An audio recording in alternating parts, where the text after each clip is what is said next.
Je voudrais étudier avec vous deux périodes, celle de 1956 à 1961, 62, et celle de 1989 à 1991.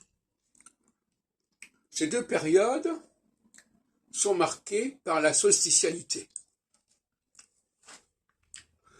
En 1956, c'est l'année de Budapest, comme chacun sait, entre autres, enfin c'est surtout ça qui est intéressant.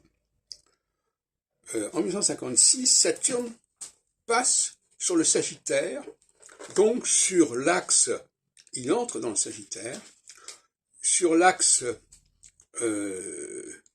qui introduit la phase solsticiale, puisque désormais, depuis quelque temps déjà, j'ai expliqué ça comme ça, et donc Budapest, les Hongrois veulent s'émanciper du joug soviétique, et en 1961, c'est l'Allemagne, c'est Berlin, qui veut, où les citoyens de Berlin, Est, fuient massivement la capitale de la RDA. Donc ça, c'est une phase solsticiale. Alors que ça ait provoqué des réactions, c'est une autre affaire. Bon, il peut y avoir des réactions. Bon. En 1989, on est également dans une phase solsticiale, avec la succession, l'enchaînement d'un certain nombre de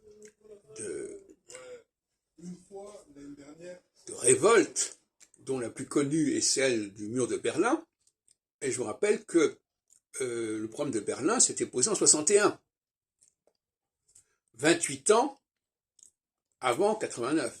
Or, comme vous le savez, dans mon système, quand les choses reviennent tous les 28 ans, on est dans la même situation.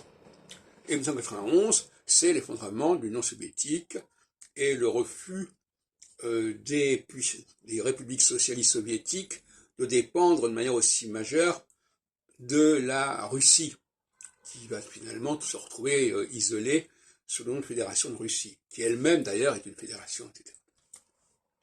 Donc là, nous avons deux phénomènes qui n'ont pas été vécus de la même manière, je vous l'accorde. En 89, on n'a pas empêché, Gorbatchev n'a pas empêché les différents pays satellites de s'émanciper, alors qu'en 56, Khrouchtchev avait réagi brutalement. En 61, c'est la même chose, il y avait eu un blocus de Berlin, et en 91, bon, finalement, l'effondrement de l'Union soviétique n'avait pas provoqué de guerre mondiale, etc. Donc là, nous avons là des phénomènes qui peuvent être étudiés avec mon système de Saturne tout à fait parlant, et avec un système beaucoup plus fin que ce qu'a fait André Barbeau, par exemple, qui annonce 1989, mais qui n'appréhende pas 1956, 1961, dans son bouquin de 55, une année plus tôt, dans Défense, illustration de l'astrologie. Il faut quand même reconnaître que c'est assez curieux.